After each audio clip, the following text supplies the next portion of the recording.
used to be an employee for quite a number of years across different industries and different sectors of private sector, public, charities, non-profit. And then as time kind of progressed during my career, I realized that I needed to do something differently in terms of flexibility. I started thinking about that about 10 years ago, about looking for a different way of working, something that's more flexible, that allows me to fulfill my other commitments outside of work. And I've been thinking about going into business since then. Now, the last role I had as an employee was a regional one, and I worked across, within the same company, but across different locations. And I thought that surely this is a great way of working because I was doing this for myself. So it was like my practice, if I put it that way. I decided to start freelancing and then set up my own company eventually, supporting small and medium-sized businesses, supporting them with people management. And then in the last 3 years, I started working within diversity and inclusion space as well. So it was a measure of both because I had lots of queries around diversity and inclusion. So there is a bit of an overlap between, human resource management and also diversity and inclusion. I decided to provide that as a standalone service. So yeah, my business has evolved, I would say, over the last 3-4 years. It's super interesting. It allows me to have a little bit more impact than I would as an employee. That creative independence is there. And also because I'm not in-house, I don't get caught in whatever politics is happening within the organization, pretty much do my work. And then I move on from there, support my clients in that way. So yeah, that's my story so far in terms of my journey into entrepreneurship, having a business. And so far so good, I would say.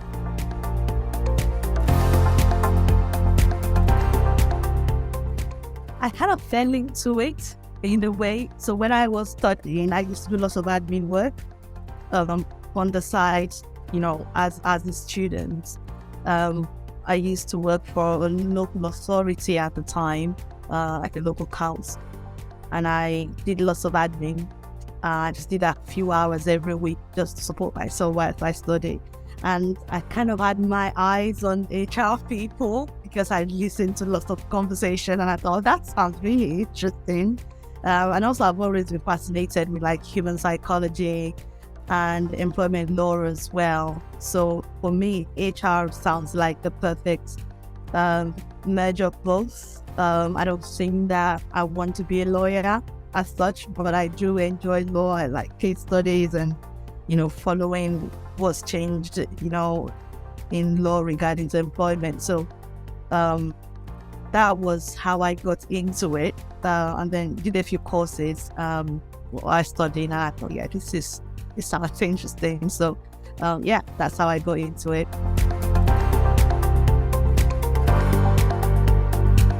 I think it was when my family started growing, and it became a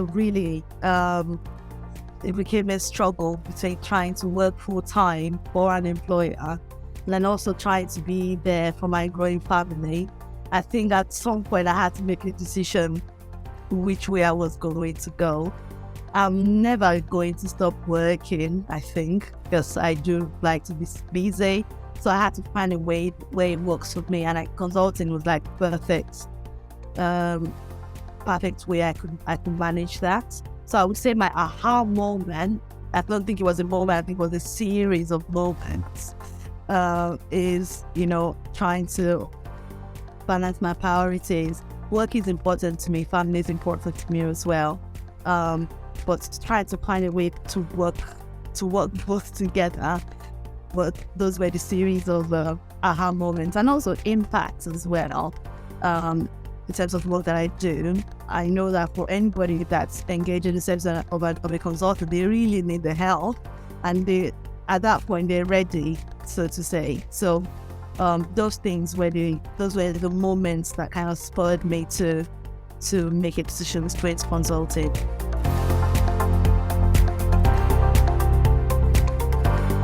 So I've done both. When I initially started consulting, I used to work as an associate that was how I tested the waters. So I went and worked for other consultancies as an associate, and I've done big projects with them.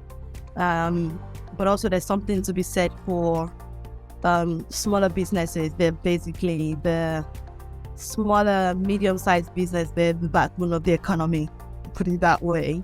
And the impact there, I think, is more. And also I find that you have a bit more creative independence when you work, and that's what made me gravitate towards them as well. Now, affordability is a big factor for them in terms of them getting expert support, expert help in the area of people management or anything like that. So they are not going to, there is a market there to be explored. They would not be able to compete with the big corporates, so to say, when it comes to money, because obviously they've got less just by virtue of their size. So for me, it's how can we provide this service to this group of organizations in a way that's cost effective for them, but it's still the right solution for them. It's still supportable, their growth. And some of them don't stay. I mean, we don't know. We know how Facebook started. They went big from day one. So who knows, where things can go. Twitter, all those big tech companies that we hear about now, I'm sure they didn't start from day one. And they're not massive in one day. Some of them have started growing, then they might grow to become something bigger as well. So I like the fact that I'm part of that growth, if that makes sense in a way. I feel like I'm part of kind of that growth and building it together, and they can still access the expert support that they need, regardless of their size.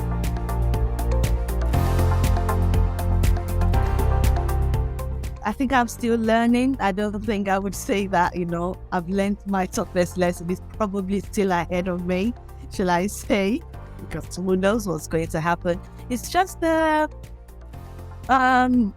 so pricing was one of the tough ones for me when I started my own business, in terms of how do I price my services for businesses that are not as large as the type of organizations that I was used to working with, and also how do I price in a way that is cost effective for me, that's still profitable as well. Even if I'm working with a big client, that's bear in mind that as an employee you have a team around you. So you have a team, you have someone doing the admin, you already have the existing structure in place. As a business, it's kind of slightly different. So you need to price in a way that you can still cover the cost of, I can still cover the cost of, my outgoings, but actually still earn a decent income as well. So it took me a bit of time to kind of get around that. So I think for anyone coming into consulting is to think about, obviously, valuing the skills that you have, and, the skills that you have is valuable. So, but balance that appropriately with the type of organizations you're working with and their budget as well.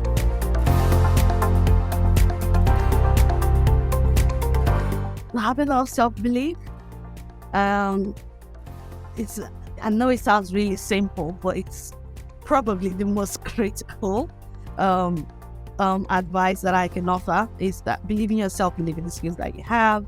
And don't undersell or undervalue your knowledge and skills and your experience, because sometimes you think that what you know is not that important, or you take it for granted, especially if you've been doing the same thing for quite a long time.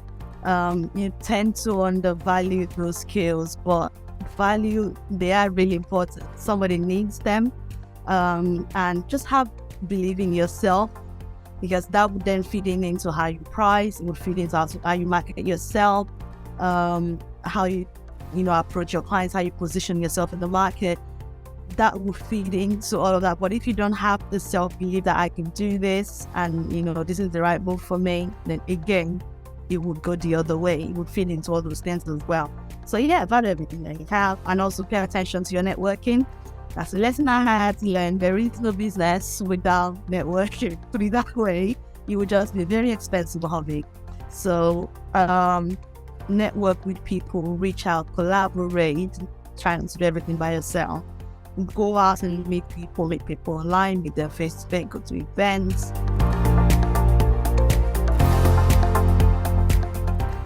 So that affects everyone, including, my industry, my profession. Because it fits into, because the level of inflation is affecting people's, it's affecting recruitment, retention, it's changing priorities that people have, that businesses have. So money is probably the biggest challenge at the moment, and that's for everybody. Well, more specifically, recruiting and retaining the right people in the current climate is really a big challenge, because the relationship, the dynamics between the employer-employee relationship has changed so much to what it was even 5 years ago. So it looks a bit different now, and employers almost have to sell themselves to people to say, this is what we can offer, this is our culture. I don't remember this being a big deal 10 years ago. It was more, you need a job, you come and tell us what you can do, why should we employ you? But also, not just that now, is finding people to recruit. Any employer would say to you now, it's not very easy doing that. And also retaining those that you have is a candidate market at the moment. So that means that employers need to do more to retain those that they already have. They need to look at, not just pay, but culture, opportunity for development. So in a way, that's a good thing, because it keeps me busy. Making sure that it keeps me busy means that I have a lot to do. But so I would say those are the challenges at the moment. And also that then fits into things like redundancies that we've been seeing in the last week or two. We've seen the big companies, letting people go because the money isn't there. And it's also affecting, medium-sized organizations as well. They're making decisions they're deciding what is the core of our business and what should we be focusing on. And then everybody else that's on the outside of that circle, they seem to be letting them go. Either some are doing a very good job of it, and some are doing it really badly. So those are the challenges that, consultants like me have to deal with in the current climate.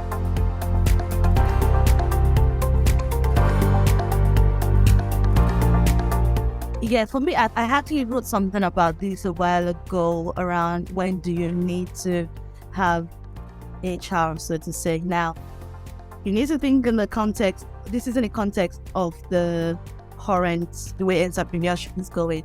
Not every organization needs to employ an HR person as an employee, so to say, but they need somebody that they can go to. And that's where platforms like Cansulta comes in, where if you don't want to employ somebody, you can still access that expert service. So the reason that caveat is in the context of what I'm about to say.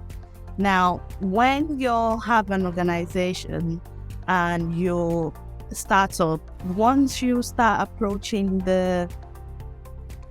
from when you have more than one person, when you get your first person, you need to be able to access HR advice.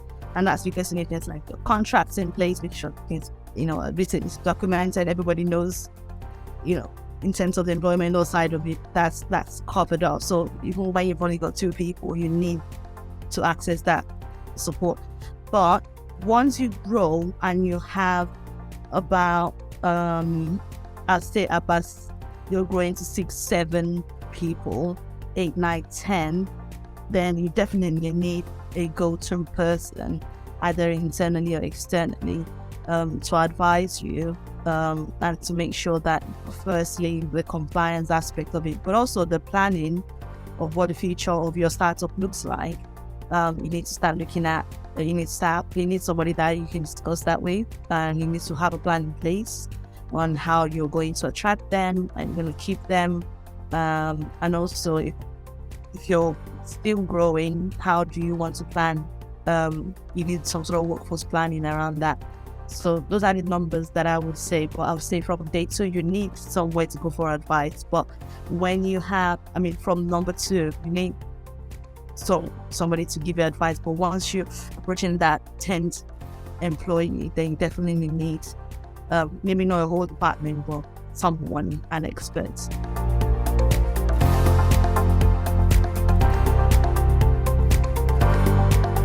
So I would say it depends on what's the topic that is being discussed. HR can be a really strong advocate for employees on certain matters where they would like speak up on behalf of staff, to senior management, and then on occasions where we could also be the bearer of bad news, not because this is what we enjoy doing or we love it, but sometimes business is tough and really difficult decisions need to be made, need to be communicated, and sometimes we're on the receiving end of that. And sometimes the communication is done through us, or the information passes through us somehow. So I would say both. It just depends on what the circumstances are, what's happening. In the last, when the whole world went into lockdown and there was a lot of changes happening and people at home, there's a lot of uncertainty. HR really stood, I would say, during that time, because things were constantly changing and people came to us. It's not like we've been in a pandemic before, it's also our first probably. And we had to rise up and answer questions and, advise organizations on what, and also advising employees. And then they all went through challenges. And also everything that came with the pandemic, some of the mental health challenges around that. Usually where the first people would go to say, I'm having difficulties, what should I do? Speak to people on a one-to-one, we address groups. But as soon as something is going wrong, or people are not happy, people forget very quickly that, they've been supported by HR. HR has looked as an advocate for them. So I think circumstances would determine, and also the culture of the organization as well would determine sometimes how HR is positioned, not so much HR is. So most times what I find that we have to adapt to whatever's happening. So depending on the situation, we adapt. So it depends on what's happening at the time.